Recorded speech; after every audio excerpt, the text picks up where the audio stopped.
এই যে SIR special intensive revision এটা যখন স্টার্ট হচ্ছিল তখনই বিভিন্ন সময় বিভিন্ন জায়গায় পশ্চিমবঙ্গের বিভিন্ন প্রান্ত থেকে এই বহিরাগত বা অনুপ্রবেশকারীদের একটা অংশের ছবি কিন্তু ধরা পড়ছিল।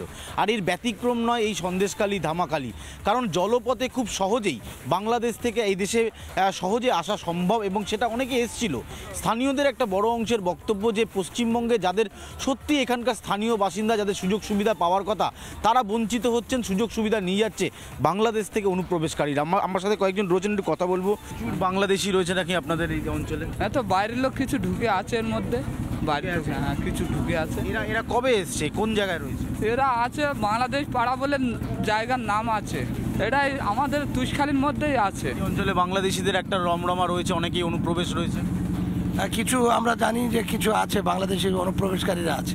আমরা চাইছি যদি ওদের কোনো প্রাপ্ত অধিকার যদি এখানে না থাকে বা ভোটার ঠিক মতো না থাকে, তা আমাদের সমস্ত কিছু থেকে আমরা বঞ্চিত হই, তা ওরা চলে গেলেই আমরা ভালো হই। সন্দেশখালীর মানুষ বলছেন যে জলপথে এই অঞ্চলে প্রচুর অনুপ্রবেশকারী রয়েছে, একটা বাংলাদেশ পাড়ার কথা অনেকে বলছিলেন, ফলে তারা যাতে ফিরে যায়, প্রশাসন যাতে তাদেরকে ফিরিয়ে নেয় সেই আর্জি তারা করছেন এবং তারা বলছেন অনুপ্রবেশকারী মুক্ত এই পশ্চিমবঙ্গ চাই। জলপথে অতি সহজেই চলে আসছে অনুপ্রবেশকারীরা, সন্দেশখালী ধামাখালী সহ বিভিন্ন জায়গায় তাদের জমি কিনে নিচ্ছে বেশি দাম দিয়ে এবং সেখানে রাজত্ব চালাচ্ছে, সরকারি প্রকল্পের সুবিধা পাচ্ছে, ভুগছেন এই সমস্ত সাধারণ মানুষ। তারাও চাইছেন না যে অনুপ্রবেশকারী থাক, তাদের বিপদের কারণ হোক। আপনারা সন্দেশখালী দেখলেন, ধামাখালী দেখলেন, চলুন আরও একটা এলাকা বেলমজুর, সেখানে পৌঁছে গিয়েছেন আমাদের প্রতিনিধি ঐন্দ্রিলা। বেলমজুর কি বলছে শোনাবো আপনাদের। বলছি যে হ্যাঁ, এখানে নাকি বাংলাদেশিরা থাকেন। না না, এরকম কেউ থাকে না। হ্যাঁ, বাংলাদেশিরা এই বাড়িতে থাকছেন আমরা না শুনি। না না না, এটা না, এটা মিথ্যে মিথ্যে কথা অনেকেই বলবে। আমরা প্রথমে ওই ভাইদের বাড়ি থাকতাম, প্রথম যখন এই জায়গায় আসছি আর কি। আগে আমরা মানে হাওড়া জেলায় থাকতাম, হাওড়া জেলাতে ওই হাওড়া জেলার কোথায় থাকতেন? ডুমজুর থানা। ডোমজুর থানার কোথায়? বেগড়ি। বেগড়িতে। আমরা এই দীর্ঘদিন 10 বছর ধরে কাজ করছি। এনার বাড়ি আমি এই 3-4 বছর গিয়েছি। আপনি কে হয় উনি? আমার বাবু হয়। আপনাদের কেউ থাকে বাংলাদেশে? না না, সেই একজনের এখানে ছিল, সেই জনের সাথে তোমরা গিয়েছিলে কাঠপলি। এই এখন ওই ব্যবসা করি, অনেকজনের সাথে অনেক রকম কথা হচ্ছে, সেই জন্য এই কথা লেগে লোক অনেক কে ছিল? কে ছিল? আমাদের এখানে কোনো বাংলাদেশি নেই। দিদি, আপনার আধার কার্ড আছে? হ্যাঁ সব আছে। আপনার স্বামীর আছে? হ্যাঁ হ্যাঁ সবার আছে। আচ্ছা, এসআইআর ফর্ম ফিল আপ করে? হ্যাঁ হ্যাঁ হ্যাঁ করেছি। আমাদের মতো অত কারিগর কেউ নেই।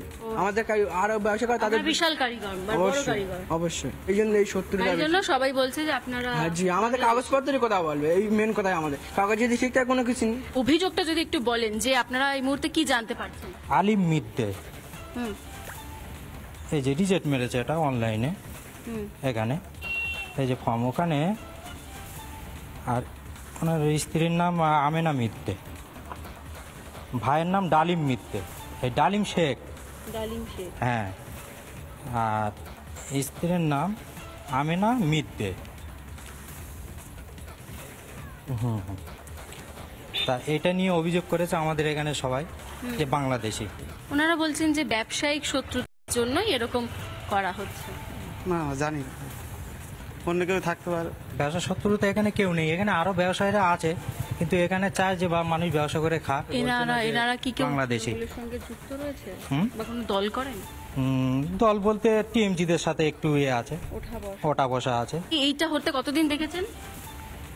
ওইরকম 1-2 বছর হয়ে গেছে। 1-2 বছর। এটা কতদিন দেখেছেন হতে? ছোট জায়গা ছিল, এখন বড় হয়ে গেছে। আচ্ছা, মানে এটা কতদিন ধরে? বছরের মধ্যে 1-2 বছর। কতদিন দেখছেন এই হঠাৎ করে এটা? বছর 2 হবে। বছর 2। দিদি বলছি যে এটা আপনি বলেন 10 বছর ধরে রয়েছে। আমরা এই জায়গায় আইছি এই 3 বছর, কিন্তু এর আগে আমরা ওই সাইডে থাকতাম, তাদের বাড়িও আনি যেতে পারেন।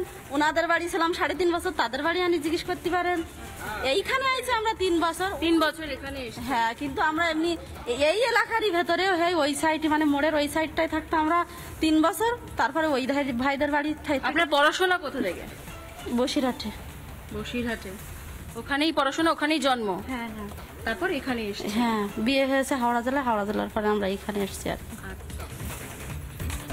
নানা ধরনের কন্টেন্ট দেখার জন্য লাইক করুন, শেয়ার করুন আমাদের ফেসবুক পেজ, সাবস্ক্রাইব করুন আমাদের ইউটিউব চ্যানেল।